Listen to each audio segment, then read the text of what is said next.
নমস্কার। আজকের ছবি যেটি নিয়ে আলোচনা করব, ছবির নাম কাঞ্চন মূল্য। 1961 সালে নির্মিত ছবি।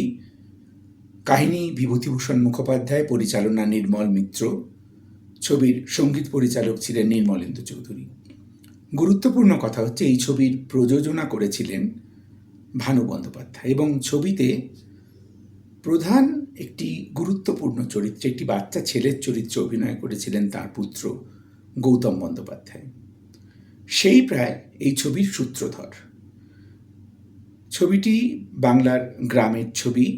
সেই গ্রামের দারিদ্র্য উঠে এসেছে, সেই গ্রামের কুলশীল মান মর্যাদা এবং সেই গ্রামে নারীর স্থান সেটি উঠে এসেছে।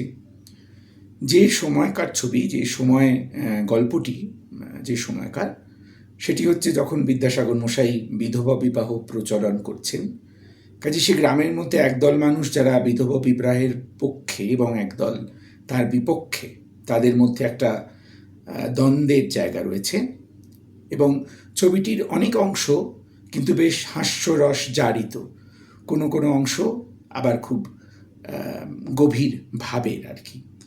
অভিনয় রয়েছেন ছবি বিশ্বাস, একটি অন্যরকম চরিত্রে। তিনি যে ধরনের চরিত্র করেন, এই চরিত্র তার থেকে অন্যরকম, একটা ভীতু ভীতু মানুষের চরিত্র। খুব গুরুত্বপূর্ণ চরিত্রে রয়েছেন রাজলক্ষ্মী দেবী। রাজলক্ষ্মী দেবী, তাকে আমরা অনেকে হয়তো চিনতে পারবো না, কিন্তু তিনি এই ছবিতে আছেন এবং অত্যন্ত গুরুত্বপূর্ণ চরিত্রে রয়েছেন। নায়ক নায়িকা হচ্ছেন অনিল চট্টোপাধ্যায়, একটি সুন্দর চরিত্র, এবং বাসবী নন্দী।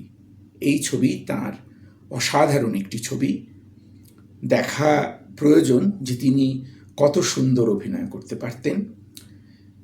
গল্পটি হচ্ছে একটি দরিদ্র পরিবার, তাদের বাড়ির মেয়ে বাসবী নন্দী সেই চরিত্র করছেন, তার বাবা ছবি বিশ্বাস সেই চরিত্র করছেন। তাদের বাড়িটি একজনের কাছে বাঁধা পড়ে রয়েছে, বিকাশ রায় খল চরিত্রে। তার ছেলের সাথে বিয়ে দিতে চাইছেন বাসবী নন্দী। কীভাবে রাজলক্ষ্মী দেবীর প্রয়াসে বিয়েটা অনিল চট্টোপাধ্যায়ের সঙ্গে হবে, যিনি গ্রামের জমিদার, জমিদারের ভাইপো আর কি। জমিদারের ভূমিকায় আবার রয়েছেন কমল মিত্র, যেমন তিনি অভিনয় করেন।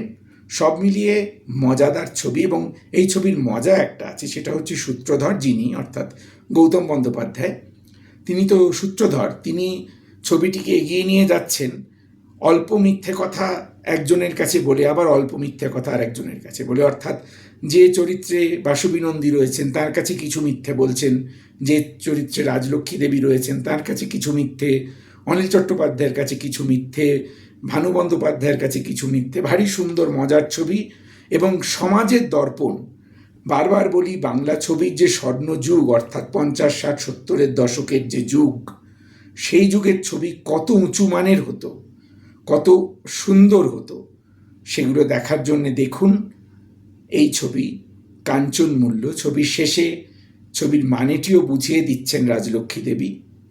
দেখুন কাঞ্চন মূল্য। নমস্কার।